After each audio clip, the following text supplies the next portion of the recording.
बिस्मिल्लाहिर्रहमानिर्रहीम। अस्सलाम वालेकुम। Squadron leader Ali Hamza, retired PF pilot, और इस वीडियो का टॉपिक है जी M260 JATM, जो नया BVR अभी F-18 के ऊपर देखा गया है। तो M120 के बाद जो AMRAAM है, basically advance medium range air to air missile, तो जो JATM है, जॉइंट एयर टैक्टिकल मिसाइल, ये अब इकट्ठा नेवी के लिए भी और एयरफोर्स के लिए भी। तो इस पर थोड़ी सी बात जो है ना, अगेन क्योंकि एक सवाल आया था कि जी M260 वर्सेस PL-15, 16, 17, तो अब चाइना और उसके ख़िलाफ़ क्या होगा। तो सबसे पहले तो मैंने कहा बता दूं कि ये एक स्पेशल एक्सेस प्रोग्राम है यूनाइटेड स्टेट्स के, जो ऑफिशियली जो होते हैं ना कि हाईली क्लासीफाइड। तो इसमें सिवाय वो जो भी तस्वीरें आई हैं और जो चीज़ें आपको ओपन सोर्सेज में कि जी अंदाज़ा ये है कि इसकी रेंज होगी 200 to 300 किलोमीटर। मैं आपको अपना एनालिसिस दे दूंगा, सारा जो फैक्ट बेस्ड होगा, बेशक जाके चेक भी कर सकते हैं। सबसे पहले तो एक तो ये प्रोजेक्ट जो है ना, वो डिले बहुत ज़्यादा हो गया, ठीक है, नंबर 1। 2023 में वो एक्सपेक्टेड था कि आ जाएगा। अभी 2026 के अंदर उसकी जो इनिशियल ऑपरेशनल कैपेबिलिटी होती है ना, IOC, उसके बाद आती है FOC, जब आप उसको सारा कर देते हैं कि हाँ ये ठीक है, उसके लिए अभी ये जो इसके ट्रायल्स चल रहे हैं। तो PL-15 जब आया था 2014-15 में तकरीबन, तो इन्होंने उसके देखा, और जैसे इंडियंस को 2026 में, अभी मतलब 2025 में पता लगा, बल्कि अभी भी खैर वो नहीं मानते कि इसकी रेंज वाकई 200 किलोमीटर प्लस है। और अभी एक चाइनीज़ एयरफोर्स का ना उनकी ब्रीफिंग चल रही थी, तो उसमें से वो तस्वीर वो दिखाई। एक कोसेंट अकाउंट है इंटरनेशनल, वो जो समथिंग नाम है उनका, बरल वो उसमें जो रेंजेस उन्होंने दी हुई थी ना, PL-15 की थी 230 to 250, ठीक है। तो 240 चलें आप तकरीबन कर लें कि वो 240 तक वो मारते हैं अपना PL-15, और 280 जो है ना PL-16 की, तो 280 किलोमीटर उन्होंने ऑलरेडी PL-16 के ऊपर के ये भाई हमारा जाता है। तो अब वो खैर इसका वो जवाब कि अच्छा जी वो झूठ बोलते हैं चाइनीज़ सारा कुछ, तो फिर अमेरिकन भी झूठ बोल सकते हैं। मतलब अभी अगर वो ये क्लेम कर रहे हैं कि इसकी 200 तो प्लस तो है ही है, तो 300 तक भी होगी। हमें कैसे पता है कि इसकी 260, 300 होगी? तो ये थोड़ा सा ना हमारा भी अपना भी बायस होता है कि अगर अमेरिकन कहते हैं कि नहीं 200 किलोमीटर प्लस है, तो हम कहते हैं हाँ ठीक है। चाइनीज़ कहते हैं कि PL-15 200 किलोमीटर प्लस है, तो हम कहते हैं नहीं, चाइनीज़ तो झूठ बोल रहे हैं। तो ये खैर अपना मतलब जिसका भी बायस है वो रहे। मुझे पता है कि अब चाइनीज़ जो है ना, they are almost at par, मतलब कुछ चीज़ों में डेफिनेटली वो अमेरिका जो है वो सुपर पावर कई सालों से है। चाइना ने अभी पिछले 10 साल में वो उस लेवल पे पहुंचा है, तो ठीक है, मतलब 19-20 का फ़र्क तो होगा। लेकिन आप चाइनीज़ अगर आप जो कोई क्लेम करते हैं ना, तो मैं तो उसको फेस वैल्यू पे ले लेता हूँ कि अगर वो कह रहे हैं कि PL-16 जो है ना वो 280 है, तो फिर वो 280 है। और सिमिलरली अगर अमेरिकन कह रहे हैं कि 200 to 300, तो ठीक है 300 होगा। तो इस हिसाब से वो कह रहे हैं कि जी 20 किलोमीटर आपका ज़्यादा बन गया। मेरे ख्याल में इट्स नॉट दैट सिंपल, क्योंकि 280 भी उन्होंने भी थोड़ा सा उसमें वो रख के किया होता है, और ये भी 200 to 300 भी जो क्लेम्ड है अभी किसी को नहीं पता। जैसे मैंने कहा, दिस इज़ क्लासीफाइड। बट ये तो मानने वाली बात है कि जो M120 है ना, वो डेफिनेटली PL-15 से नीचे था, और उसको रिप्लेस करके जब M260 आएगा तो ये एट पार हो जाएंगे। और 15 से तो खैर चलें वो बेहतर है। PL-16 और M260 दे आर एट पार, ठीक है। तो they both have ranges around let's say 270, 280। इसके अलावा मैंने जैसे कहा कि इसमें मैं बस डेवलपमेंट में ही बात कर सकता हूँ, क्योंकि फिर जब क्लासीफाइड इन्फॉर्मेशन है तो इसमें आपने और क्या बोलना है, सिवाय इसके कि जो उसकी जो सारी की सारी वो है, देखने में जो उसकी स्पेसिफिकेशन नज़र आई है। एक वीडियो यूट्यूब के ऊपर है, वॉर मॉनिटर या इस तरह करके कुछ उसका था, मैं देख रहा था। उन्होंने ना बड़ा अच्छा वो बना के कि आपके जो जनरल वेरिएबल्स आपको नज़र आ रहे होते हैं ना F-18 के नीचे, जैसे उसके नीचे जो ड्रॉप टैंक है उसका साइज़ तो आपको पता ही है ना, तो उसके साथ उस तस्वीर के साथ उसने कंपेयर करके ना कि अच्छा ड्रॉप टैंक का ये साइज़ है, उसके ऊपर पाइलॉन के ऊपर जो लगा हुआ है मिसाइल, तो वो तकरीबन 12 फुट लेंथ और 7 इंचेस उसका डायमीटर, और उसकी जो जैसे उसने कहा कि जी जो तकरीबन AMRAAM वाली ही स्पेसिफिकेशंस हैं, रेंज उसकी डेफिनेटली AMRAAM से ज़्यादा होगी। इसके अलावा जो मैंने जैसे कहा कि ये ऑलरेडी कि ये डिलेड है, क्योंकि 2017 में ये शुरू हुआ था PL-15 का मुकाबला करने के लिए। अब यहाँ पे फिर वही मेरा सवाल, इंडियंस ने भी जब R-37M वो लेने की बात की थी, उन्होंने कहा था कि हम PL-15 से बेहतर हो जाएगा। मैंने कहा यार मतलब गूगल कर लें, थोड़ा पढ़ लिया करें।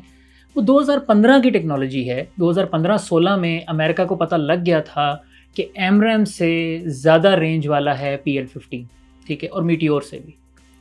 अब उन्होंने 2017 में M260 बनाना शुरू कर दिया कि 2023 तक बना लेंगे। वो project for what ever reason वो डिले हो गया, ठीक है। अब 2026 आ गया। चाइनीज़ जो हैं वो PL-15 जो उन्होंने 2015 में बनाया था, वो 10 साल से हाथ पे हाथ रख के बैठे होंगे कि आपने R-37M फील्ड करना है, तो उन्होंने सोचना है कि हाँ यार ये PL-15 से बेहतर आ गया, तो अब कुछ करें। M260 आप फील्ड करेंगे अगेंस्ट PL-15, उन्होंने भी तो कुछ बनाया ही होगा ना। एक्चुअली बकौल चाइनीज़ के अब वो PL-15 उनके लिए ख़त्म हो रहा है, उसकी वो प्रोडक्शन भी ख़त्म कर रहे हैं, और वो PL-16 और 17 खैर वो वाला BVR वो हवा किलर एवैक्स किलर वो एक अलग चीज़ होती है, उसकी रेंज 400 किलोमीटर प्लस, बट वो फाइटर्स के ख़िलाफ़ उस तरह यूज़ करना इट्स ट्रिकी, बट खैर चाइनीज़ वो भी कर सकते हैं। उसका भी जवाब US नेवी के पास AIM-174 जो उनका SM-6 वाला, it's a very long range, मतलब वो भी है, बट वो भी इस तरह का नहीं है, M260 नहीं है। ये बातें मैं पहले काफ़ी दफ़ा वीडियोज़ में कर चुका हूँ, तो मैं अब दोबारा से रिपीट करना नहीं चाहता।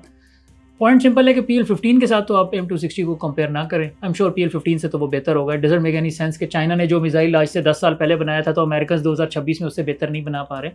बट यही आप चाइनीज़ को भी लेवरेज दें कि उन्होंने 10 सालों में जो तरक्की की होगी, तो वो अब एट पार ही होंगे, नंबर 1। नंबर 2, इसकी जो बाकी मैंने जैसे तरह कहा कि जब वो फील्ड करेंगे पैसिफिक के अंदर, उस वीडियो के अंदर उन्होंने बड़ा अच्छा उसमें सारा बताया कि ये ऑब्वियसली अपने एलाइज़ को भी देंगे। अभी ये AIM-120 जो है D-3 दे रहे होते हैं, फिर उसके बाद जापान को भी, साउथ कोरिया को भी ये देंगे M260, वो उस पर भी लगेगा जो इनका F-35 है, और F-18 और F-16 उन पर तो सारा लगेगा ही लगेगा। लेकिन अभी फिर ये IOC के अंदर है, अभी IOC भी डिक्लेयर नहीं हुई, अभी इसके ट्रायल्स चल रहे हैं। तो इसकी FOC जैसे मैंने कहा कि ऑलरेडी 3 साल लेट है ये प्रोजेक्ट, तो आई एम श्योर अमेरिकन की कोशिश होगी कि इसको विदिन 6 months to 1 year कर दें। लेकिन अभी लेट्स वेट कि ये कब इसमें आता है, ठीक है। और फिर चाइनीज़ का जैसे मैंने बताया कि वहाँ पे भी तो PL-17 के बाद PL-21 और उसकी बातें चल रही हैं, तो आई एम श्योर कि ये इसको इसमें वर्सेस करके कि AIM-260 के बाद जो है ना वो चाइनीज़ 1 डाउन हो गए हैं। मेरा ख्याल है कि अभी Chinese are better than PL-15-16 यहाँ है और AMRAAM यहाँ है, ठीक है। इसके बाद अब वो जब 260 बनाएंगे तो PL-15 से वो बेहतर हो जाएगा, लेकिन 16 के एट पार हो जाएगा।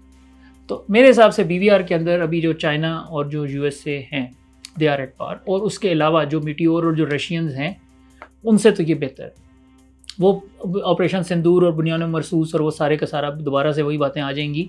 वो एक मीटियोर भी फायर नहीं कर सके थे, उनके राफेल पे मीटियोर अगर उन्होंने खुद नहीं लगाया था तो वो तो फिर मेरा कसूर तो नहीं है ना। मैं तो हमेशा यही कहता हूँ, आप वो सिप्री है Stockholm International Peace Research Institute, उसके अंदर जाके देख लें 2020 से 2022 के अंदर उन्होंने मतलब जो UK और ये इनका जो वो है यूरोपियन जो कॉन्ट्रैक्टर्स थे, उन्होंने 200 मीटियोर इंडिया को दे दिए थे। तो इंडिया के पास मीटियोर था 7 मई 2025 को, ठीक है। लगाया नहीं लगाया, air chief marshal AP Singh ने कहा कि ये महंगा है, इसको संभाल के रख लो। अच्छा ठीक है यार भाई, लिया क्यों था फिर। बट थिंग इज़ कि मेरे ख्याल में जो चाइनीज़ को अब आप अंडर एस्टिमेट करते हैं ना अपने बायस की वजह से। आप वो डिफेंस फोरम भारत की मैंने लास्ट टाइम में बात की थी कि मैं जब जाता था तो आप कभी जाके देखिएगा, वो मैंने नहीं कहा इम्पोर्ट एयरफोर्स इंडियन एयरफोर्स को, मैं तो इंडियन एयरफोर्स को कहता हूँ प्रोफेशनल एयरफोर्स है। वो गालियाँ दे रहे होते हैं अपनी एयरफोर्स को, अपने लोगों को, राहुल गांधी वगैरह बाकी सारों को भी, फिर इन सबको जनरल्स को और सारे के सारे के ये हराम खोर खाने वाले। अच्छा फिर चाइनीज़ को वो मतलब रेसिस्ट वर्ड है, मैं उसको मैं बोलना भी नहीं चाह रहा इस वीडियो में, लेकिन आप जाके देख लीजिएगा कि वो क्या कहते हैं। पाकिस्तान को वो क्या एक हमारा एक हराम जानवर है वो, उसके नाम से वो, ठीक है, वो क्या कहते हैं। तो बात ये है कि वो जो उनका एटीट्यूड है ना, ठीक है, वो मैं अब यहाँ पे बताना मज़ीद शुरू कर दूँ तो वो उसका, क्योंकि फिर वीडियो का टॉपिक कुछ और था, बट इसमें से जो मैंने निकालना चाह रहा था कि यार अब चाइनीज़ को आपने अगर अंडर एस्टिमेट करना है तो you are doing it at your own peril, ठीक है। आप खुद नुकसान उठाएंगे। ये चाइना वो वाला नहीं है जो आज से 10 से 15 साल पहले था, ठीक हो गया। तो अब एटलीस्ट आप उनको इतनी लेवरेज देंगे, जब अमेरिकन कहेंगे ना कि AIM-260 की ये रेंज है और चाइनीज़ कहेंगे PL-16 की ये रेंज है, तो आप अगर उनको कह रहे हैं कि अमेरिका झूठ नहीं बोलता तो फिर चाइना को भी कहेंगे हाँ वो भी झूठ नहीं बोलता, ठीक है। ये बस, इससे ज़्यादा मैंने कहा कि अब इसके ऊपर हम ज़्यादा इस पर मसवाक नहीं करेंगे, क्योंकि वो क्लासीफाइड है, हाईली क्लासीफाइड है, और मैं कोई ऐसा क्लेम नहीं कर सकता कि हाँ यार मुझे पता है। तो मैंने यही किया कि हाँ ठीक है 200 से 300 होगी, अच्छी बात है, PL-15 से बेहतर है, PL-16 के इक्विवेलेंट है। एज जो है वो चाइना के पास ही रहेगा उस थिएटर के अंदर, क्योंकि वो सॉर्टी रेट ज़्यादा जनरेट कर सकते हैं, ठीक है। अमेरिकन्स इतने हज़ारों किलोमीटर दूर लड़ रहे हैं, ठीक है। रीजनल एलाइज उनके जो हैं जापान और साउथ कोरिया, वो चाइना के मुकाबले में बहुत वीक हैं। तो वो टर्न अराउंड टाइम जो उनका है कि वहाँ पे बेसिस हैं, हंड्रेड्स ऑफ बेसिस उनके पास चाइना में, ठीक है। हंड्रेड्स तो नहीं चले, 100+ कर लें, और इनके पास हैं 30-40 बेसिस। तो वो वहाँ से जो सॉर्टी जनरेट करके, और फिर उनके पास पूरी लॉजिस्टिक्स और सप्लाई चेन जो है, जो मेंटेनेंस की और फैक्ट्रियाँ सारी की सारी वहाँ पे हैं। तो अमेरिका बना रहा है, जितनी भी चीज़ें बना रहा है वो अमेरिका में, तो वो उसने एक दफ़ा ले आया और बस उसके बाद ये तो नहीं है कि वो डेली आ सकती हैं। चाइनीज़ फैक्ट्री से तो आप जो है हर दूसरे तीसरे दिन अपना मज़ीद भी दे सकते हैं। तो ये खैर मैंने जनरल बात कर दी कि वर्सेस के अंदर अगर आप वो पैसिफिक के अंदर वो वीडियो भी देखेंगे ना यूट्यूब पे, वो एनिमेटेड वीडियो है, तो उसने कुछ इसमें सारी जो बातें की, तो मैंने कहा कि वो उस थिएटर के अंदर हमेशा एडवांटेज चाइना को होगा। खैर एनीवेज मैं, क्योंकि इस पे मेरे पास इससे ज़्यादा अभी कोई इन्फॉर्मेशन है भी नहीं, तो मैं अब वो फिर वो पानी में मधानी चलती रहेगी, तो अब हम इसको ख़त्म कर लेते हैं। लेकिन ये मेरा कंक्लूजन, मेरा analysis, may be I am wrong whatever, मेरा, क्योंकि मैंने जैसे कहा कि मेरा कोई बायस नहीं है अगेंस्ट यूएसए। अभी इंडियंस कहेंगे कि चाइना आपका दोस्त है तो आप वो कर रहे हैं, बट अलहमदिल्ला यार, I am a fighter pilot और मैं मतलब डिफेंस एनालिस्ट हूँ, और मैंने अपना जो पढ़ाई शढ़ाई करता रहता हूँ। दिस इज़ द रीज़न कि मैं अपनी वो स्क्रिप्टेड वीडियोज़ नहीं बना सकता, क्योंकि मेरा सारा टाइम या पढ़ाई पे निकल जाता है, या वो ट्विटर की एक्स की स्पेसेस में वहाँ पे मैं डिस्कशंस कर रहा होता हूँ। तो इधर बस मैं बैठता हूँ और बस वो एक आर्टिकल वगैरह खोल के और मैं उस पर अपना एनालिसिस दे देता हूँ। तो मेरे एनालिसिस में जो है these both missiles they are at par. तो बाकी इसके ऊपर इंशाल्लाह जब मज़ीद चीज़ें आएंगी तो हम देख लेंगे। आप सबका बहुत बहुत शुक्रिया, अपना ख्याल रखिएगा।